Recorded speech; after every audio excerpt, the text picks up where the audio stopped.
Ini yang harus jadi konsentrasi kita. Nanti turunannya banyak di sini.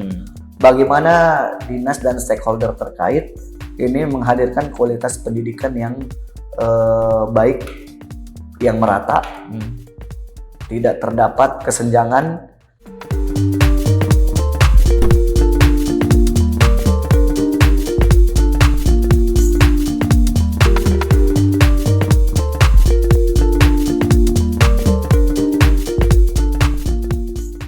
Baik, Assalamualaikum warahmatullahi wabarakatuh. Tapi pun Tribuners, hari ini kita kembali dalam segmen berbincang dengan anggota Komisi 5 DPRD Provinsi Lampung dalam segmen membahas surat edaran Gubernur Lampung nomor 73 tahun 2025 tentang penyelenggaraan acara perpisahan atau wisuda bagi peserta didik di semua jenjang pendidikan, terutama yang difokus pada provinsi, yakni untuk SMA dan juga di SMK. Setelah surat itu muncul juga di lapangan, di tengah masyarakat pro kontra. Ada yang setuju tetap perpisahan diadakan, ada juga yang mendukung bahwa perpisahan ditiadakan.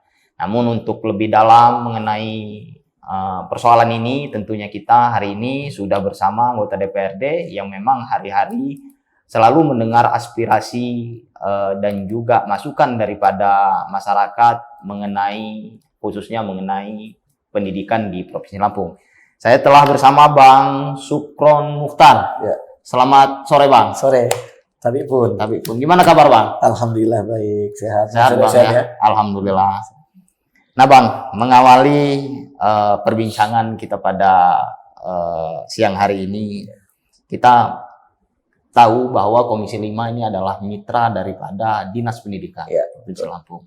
Dan sejauh ini sepanjang kita turun, bagaimana ini Bang? Pasca beredar di media sosial soal larangan perpisahan dan juga wisuda di tingkat pendidikan, ini bagaimana respon dari masyarakat sepanjang sekarang ini Bang? Baik, terima kasih banyak Mas Rio. Teman-teman sekalian, Tribuners, berbicara terkait dengan polemik perpisahan dan wisuda di tingkat sekolah, ini adalah tema yang saya rasa menjadi konsumsi publik ya, semua kalangan. Saya kurang lebih 2 pekan belakangan ini mendengar banyak aspirasi terkait dengan isu ini dan juga melihat langsung bagaimana kondisi di lapangan. Yang pertama, kita perlu berbicara dulu terkait dengan latar belakang. Namanya wisuda dan perpisahan ini di Indonesia secara umum, tak terkecuali di Provinsi Lampung, ini sudah menjadi sebuah tradisi. Sudah menjadi sebuah tradisi dan praktek umum yang seolah-olah mesti dilaksanakan. Ini kan menjadi tantangan tersendiri. Namanya tradisi, kalau tidak diteruskan itu nanti menimbulkan banyak pertanyaan. Sesuatu yang sudah sering berjalan itu kan ketika tidak terjadi lagi, itu nanti dipertanyakan. Atau kalau tradisinya sudah nguat menjadi sebuah adat istiadat, kalau istilah agama itu al-adah muhakkamah. Adat istiadat itu bisa menjadi hukum. Yang pertama yang perlu kita sadari bahwasanya ini adalah tradisi yang sudah dilazimkan di tengah-tengah masyarakat kita. Namun kemudian yang perlu kita pahami juga, ini terjadi polemik yang cukup besar, baik di tingkat daerah, provinsi maupun nasional. Bahkan berbagai kalangan sudah berbicara, mulai dari sosiolog, psikolog, bahkan sampai ekonom pun berbicara terkait dengan polemik perpisahan ini. Apalagi cukup viral diskusi antara Gubernur Jawa Barat dengan salah seorang alumni pelajar yang berdiskusi terkait dengan perlu atau tidak sih agenda perpisahan dan wisuda di sekolah ini. Nah, ini yang perlu kita pahami. Akan tetapi setelah saya membaca terkait dengan sejarah, tradisi, dan kemudian polemik terjadi setuju tidak setuju, saya coba membuka data. Ternyata di BPS pada tahun 2023, data BPS itu menunjukkan pengeluaran rumah tangga di Indonesia ini pada sektor pendidikan itu bertambah kurang lebih 5,8%. Dan dari sektor pendidikan ini yang menjadikan pengeluaran rumah tangga secara ekonomi bertambah itu adalah pada urusan wisuda dan perpisahan. Kalau di range rata-rata itu secara nasional itu 300.000 sampai 2 juta yang harus disiapkan oleh setiap siswa atau oleh orang tua siswa untuk biaya perpisahan ini. Nah, inilah yang menjadi dasar kenapa adanya polemik di tengah-tengah masyarakat kita. Apalagi kita ini kan kondisi ekonomi belum pulih pasca pandemi. Betul. Nah, saya menangkap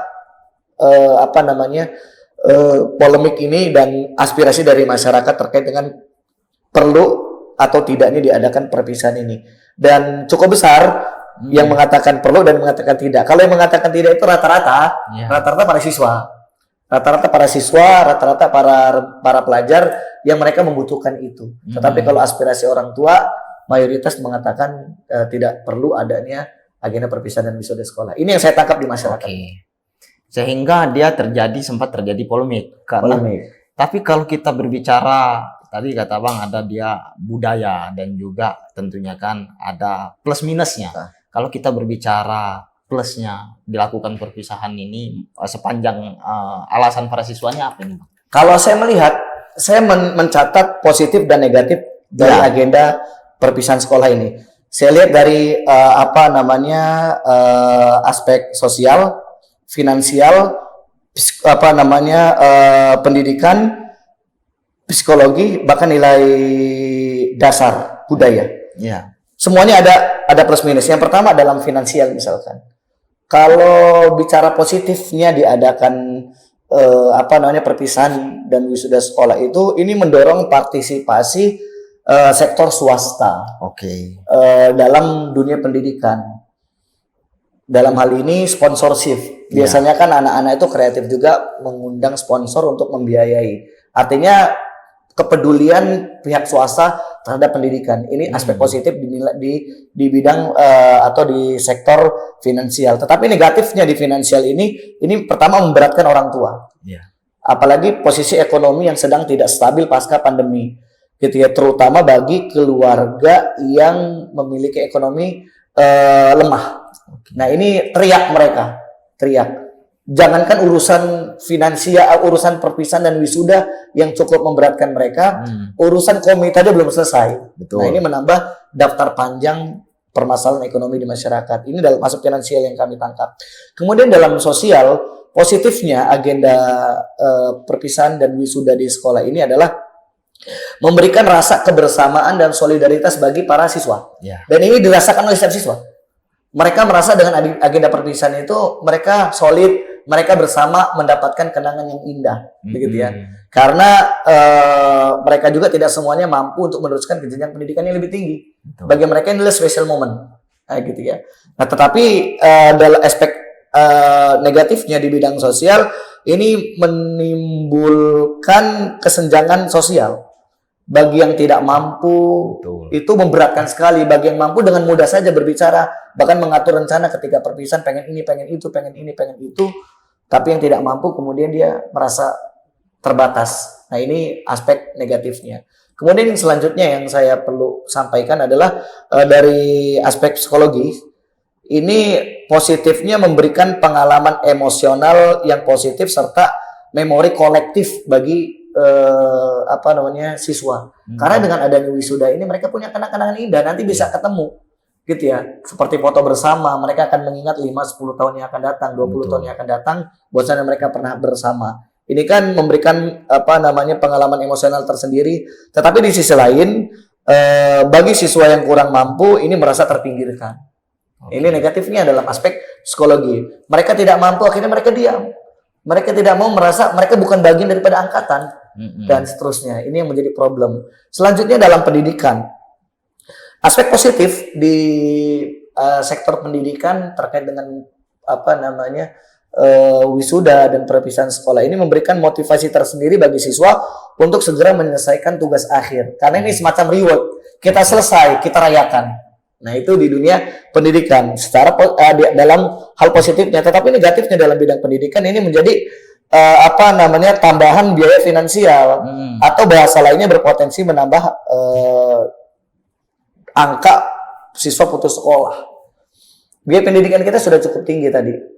Gitu ya, polemik komite tadi kita belum tuntas, sudah menambah dengan hal ini. Ini memberatkan siswa di dalam pendidikan. Terakhir, di nilai budaya ini memperkuat tradisi dan simbolik peralihan dari satu jenjang ke jenjang yang lain, gitu ya, yang menjadi sebuah kebiasaan yang sudah turun menurun, tetapi di sisi lain potensi menjadi sebuah kriminalisasi di sektor pendidikan. Ini nilai budaya baru yang juga tidak baik. Nah, inilah positif negatif yang saya coba petakan, petakan dari diskursus terkait dengan perlu atau tidaknya perpisahan dan wisuda di tingkat sekolah. Begitu. Oke, Bang. Setidaknya ada 8 poin di dalam surat edaran Gubernur nomor 73 tahun 2025. Ya. Di antaranya yakni tidak mewajibkan melakukan perpisahan, kemudian kegiatan dilarang dilakukan di hotel dan lain sebagainya, dan ada beberapa poin, ada 8 poin. Nah, menurut Abang ada nggak poin krusial lagi yang harus ditambahkan dan menjadi bahasan khusus bagi Dinas Pendidikan di Provinsi Lampung?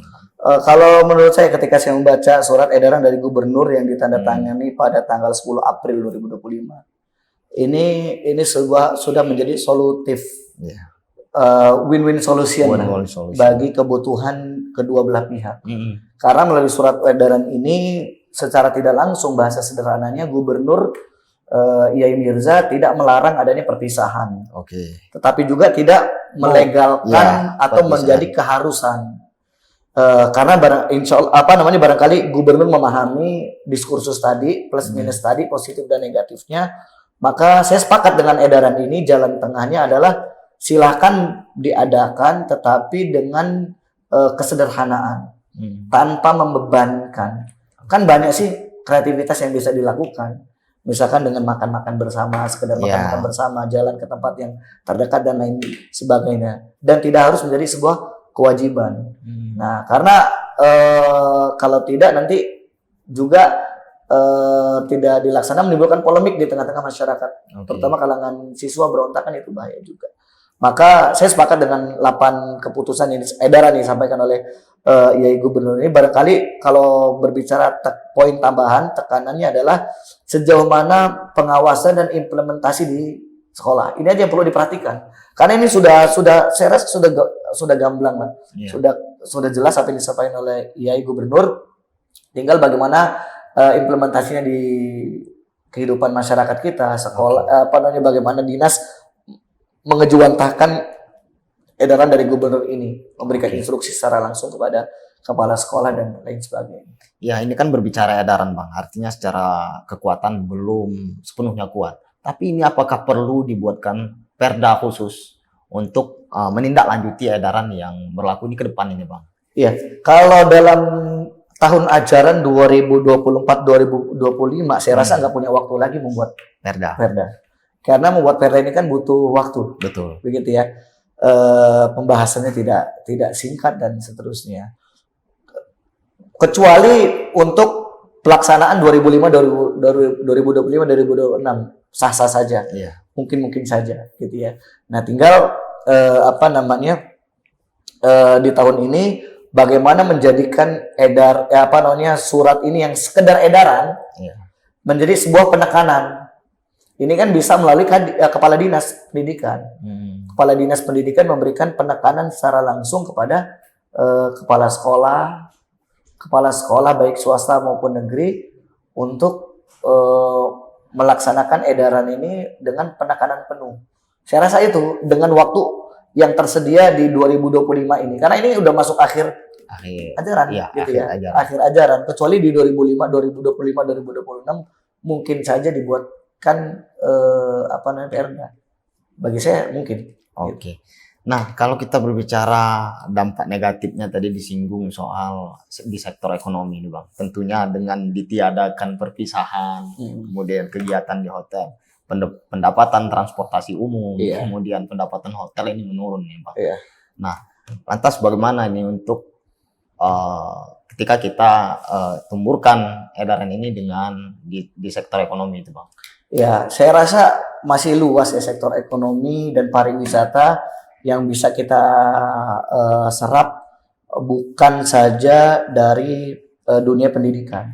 Karena ini yang perlu dipahami oleh para pengusaha di sektor pariwisata.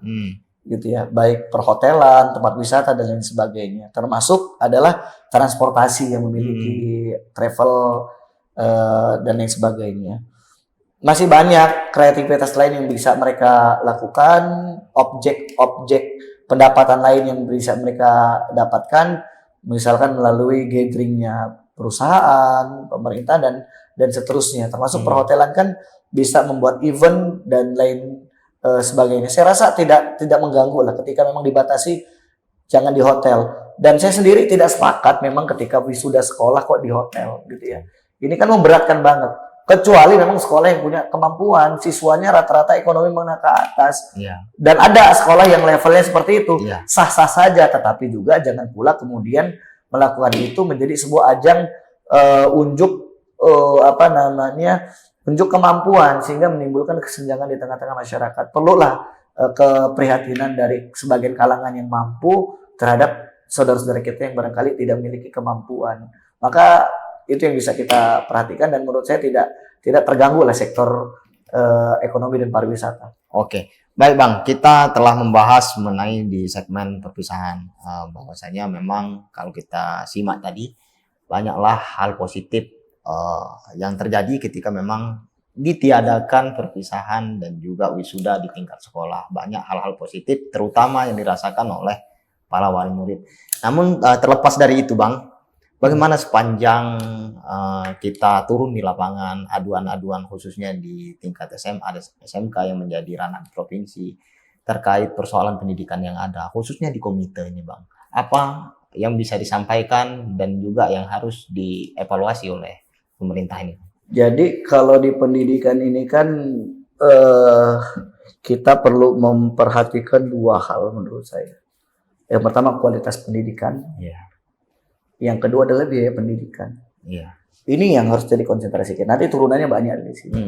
Bagaimana dinas dan stakeholder terkait ini menghadirkan kualitas pendidikan yang baik, yang merata, tidak terdapat kesenjangan.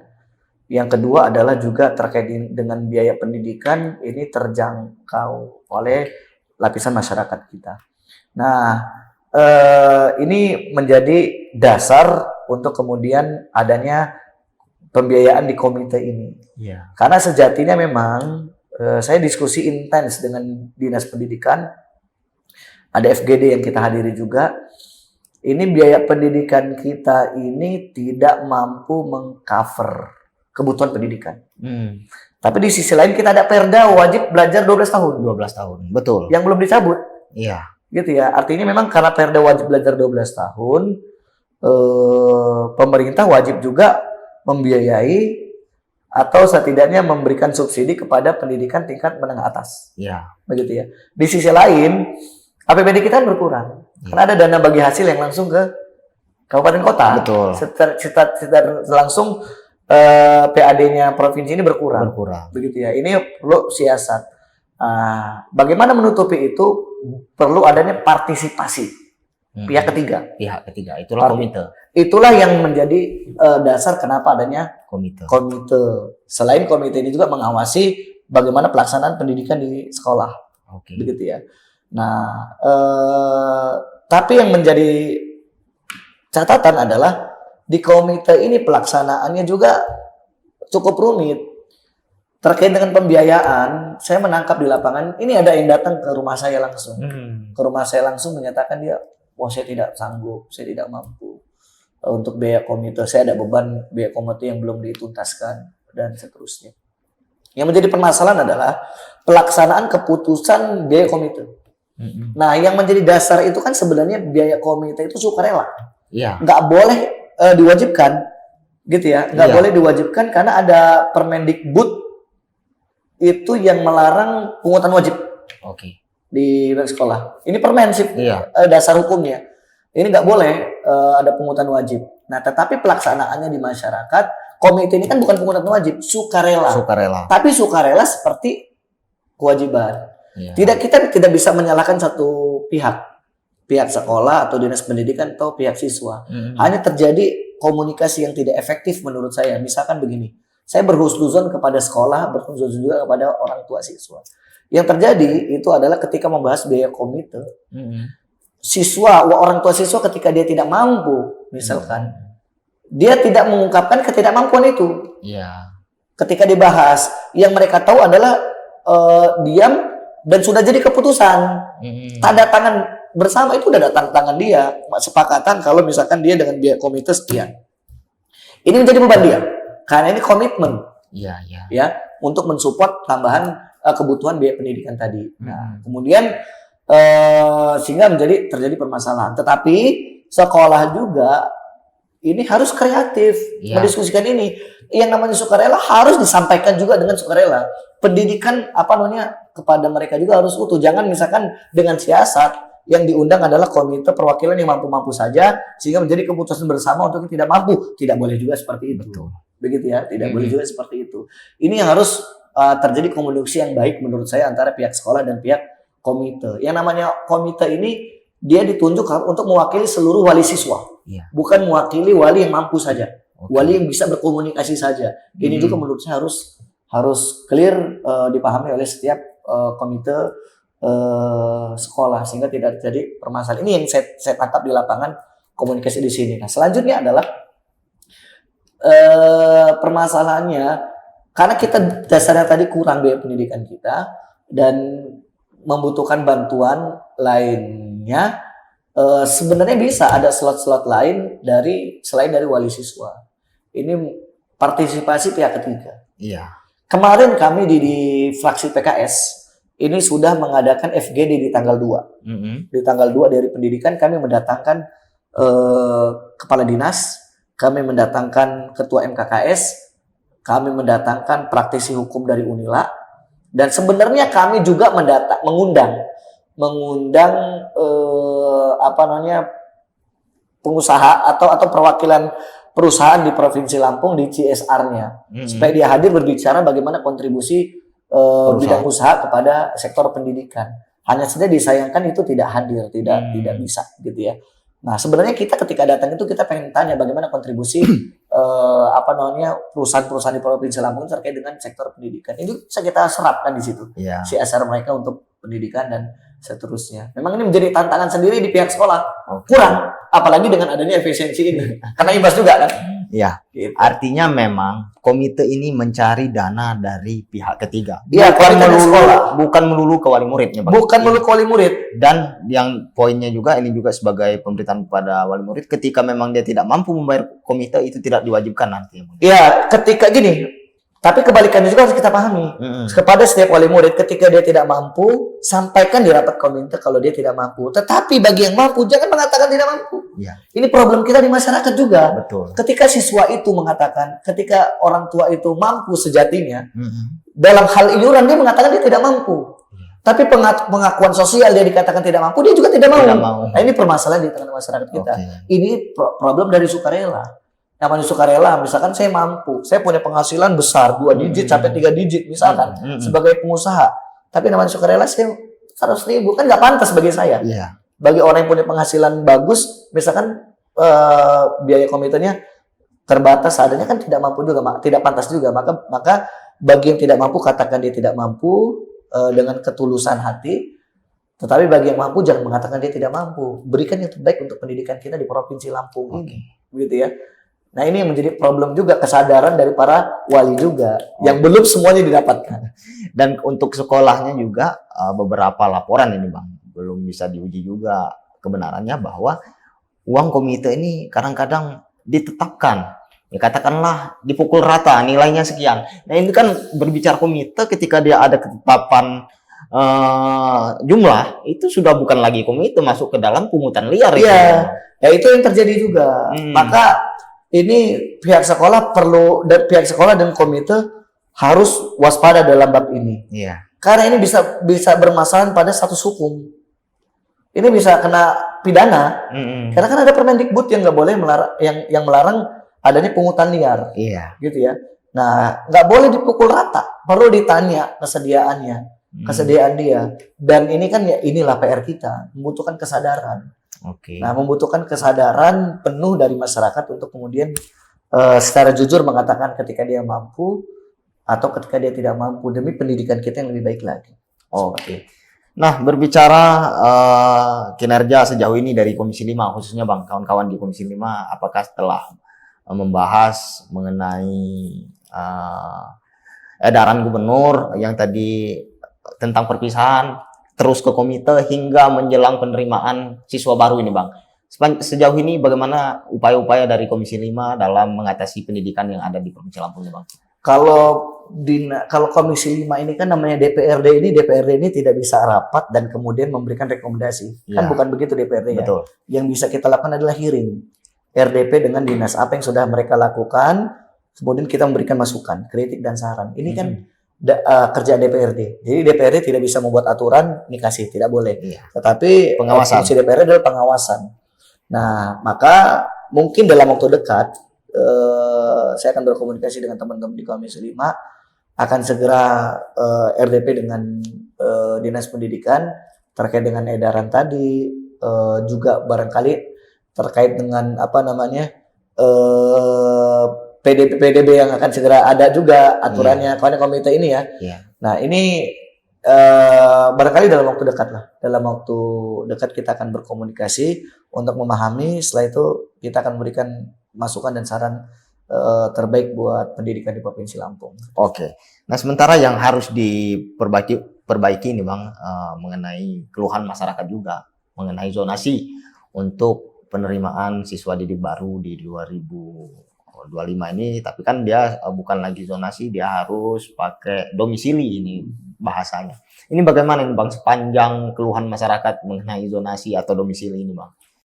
Kalau zonasi itu kan dia awalnya kan tempat tinggal dia dekat, jarak durasi berapa jauh dari sekolah. Betul. Domisili ini kan nanti ini administratif ya, tercatat di KK. Iya. Kan gitu. Kan nggak jauh beda sih istilah zonasi dan domisili dengan domisili ini. Ini nanti main siasat-siasat saja. Ada yang nitip administratif, itu kan domisili saya misalkan dititipkan ke sana dan seterusnya. Menurut saya sah-sah aja yang ada namanya zonasi, artinya tingkat keterwakilan warga sekitar untuk merasakan hadirnya lembaga pendidikan di kampung itu. Iya. Misalkan gini, SMA 2 Bandar Lampung yang kita kenal dahulu sebagai sekolah dengan kualitas baik di Provinsi Lampung, menghadirkan lulusan-lulusan berkualitas diterima di kampus-kampus ternama. Nah, jangan sampai SMA 2 kala itu ya, kalau sekarang kan karena ada sistem zonasi tidak ketahuan yang mana yang terbaik. Jangan sampai kualitas pendidikannya hanya dirasakan oleh orang di luar, tapi yang warga sekitarnya nggak ada yang sekolah di situ. Nah, misalkan, artinya kan ini juga menimbulkan rasa saya tidak merasakan hadirnya institusi pendidikan di sini, hanya melihat fisiknya saja, atau kebagian gaduhnya saja bisa jadi namanya anak-anak, atau ada imbas positif juga UMKM bisa hidup. Tetapi bagi saya warga sekitar juga perlu merasakan hadirnya lembaga pendidikan di wilayah tersebut. Tinggal bagaimana porsinya saja, tidak dibuka secara penuh persentasinya tanpa mengurangi kualitas pendidikan yang ada. Oke. Begitu. Dan DPR pada sifatnya siap untuk membantu warga nih Bang ya, ketika memang ada persoalan di pendidikan, khususnya di Komisi 5 nih. Itu bukan sekedar siap ya, tapi menjadi kewajiban. Bagi saya justru ketika anggota DPRD tidak siap, maka dia sudah mengabaikan kewajiban dia. Saya misalkan tidak saja di sektor pendidikan ya, namanya Komisi 5 ini kan bidang Kesra.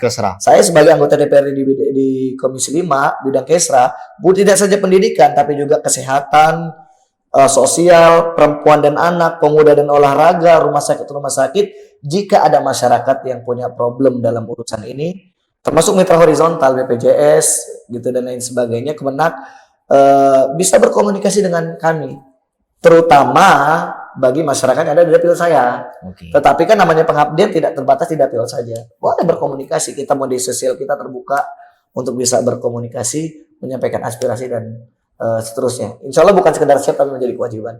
Oke, baik Bang, kita telah berbincang mengenai persoalan pendidikan. Tentunya kita butuh nih Bang, pesan mungkin terhadap para wali murid, para siswa yang khususnya di dunia pendidikan yang sejauh ini memang mungkin enggan untuk sekolah atau dia takut untuk melanjutkan ke perguruan tinggi. Apa saja mungkin pesan dan juga yang bisa disampaikan atau program beasiswa yang bisa disampaikan sepanjang hasil hearing kita dengan kampus atau juga dengan Dinas Pendidikan Provinsi Lampung? Baik, saya berharap masyarakat kita peduli dengan namanya pendidikan. Orang tua jangan pesimis untuk kemudian memberikan ruang besar kepada para anaknya untuk bisa meneruskan jenjang pendidikan yang lebih tinggi lagi. Kemudian anak-anak juga jangan kemudian mempersempit masa depan mereka dengan membatasi tingkat sekolah mereka dengan mengatakan sudah cukup, begitu ya. Karena sejatinya pendidikan ini mencerdaskan kita, pendidikan ini memberikan wawasan yang luas kepada kita, membuka cakrawala berpikir kita, dan yang tidak kalah penting adalah membuka relasi kita. Dengan berpendidikan membanyak relasi pergaulan kita, sehingga mempermudah berbagai macam urusan kita. Terkait dengan biaya pendidikan, saya rasa banyak juga lembaga pendidikan yang bisa diakses dengan biaya terjangkau. Saya sendiri misalkan, saya ini hadir dari kampus yang berbeasiswa. Saya sekolah sarjana saya tidak bayar. S1 saya tidak bayar, saya beasiswa full 100%, bahkan mendapatkan uang saku bulanan. Karena saya sekolah kampus internasional, gitu ya, kampus internasional berbahasa asing. Jadi hari-hari kampusnya berbahasa asing, saya memang ngejar. Saya memang dulu ngejar bagaimana pendidikan ini saya bisa dapat. Karena saya pengalaman Mas Rio, saya ini di stop biaya pendidikan oleh orang tua saya sejak kelas 2 SMA. Bukan orang tua saya tidak mampu, tapi memberikan pengalaman berharga buat saya. Orang tua saya mampu, tapi kala itu saya diberikan sebuah kendaraan sepeda motor, dan pasca itu saya tidak diberikan uang apapun oleh orang tua saya, seakan-akan memberikan pancingnya kepada saya, tidak memberikan ikannya. Nah, saya mengejar beasiswa, dan banyak kampus ternyata yang saya dapatkan memberikan beasiswa penuh. Kalaupun tidak beasiswa penuh, banyak lembaga pendidikan berkualitas tinggi tapi dengan biaya terjangkau. Nah, ini harus dipahami oleh orang tua siswa. Terus dengan bertambah tingkat pendidikan, insya Allah semakin baik kualitas taraf hidup anak-anak kita dan juga keluarga kita. Dan yang tak kalah penting, selain nasihat pesan buat orang tua dan juga siswa, saya juga menyampaikan harapan dan pesan kepada pemerintah kita untuk komitmen terhadap aturan yang telah kita sepakati bersama dalam konteks nasional. Misalkan undang-undang kita mengatakan 20% APBN kita harus untuk pendidikan, dan ini harus dikawal penuh. Harus dikawal penuh, jangan sampai dikurangi, karena komitmen pendidikan itu tinggi. Nah, setidaknya semua punya perhatian, swasta juga harapannya juga punya perhatian, CSR-nya bisa untuk membantu sektor pendidikan, insya Allah meningkat kualitas masyarakat kita. Baik Bang Sugron, terima kasih atas waktunya. Kita telah berbincang dan juga telah disampaikan pesan terhadap para siswa yang enggan untuk melanjutkan ke perguruan tinggi. Ternyata banyak program-program yang ada beasiswa ke depan, termasuk PIP ya, program beasiswa bagi yang berprestasi. Tentunya kita akan terus berbincang mengenai seluruh isu-isu yang ada di Provinsi Lampung, terutama di bidang pendidikan. Kita akan jumpa lagi di segmen berikutnya. Kita akhiri, wabillahi taufiq wal hidayah. Wassalamualaikum warahmatullahi wabarakatuh. Assalamualaikum.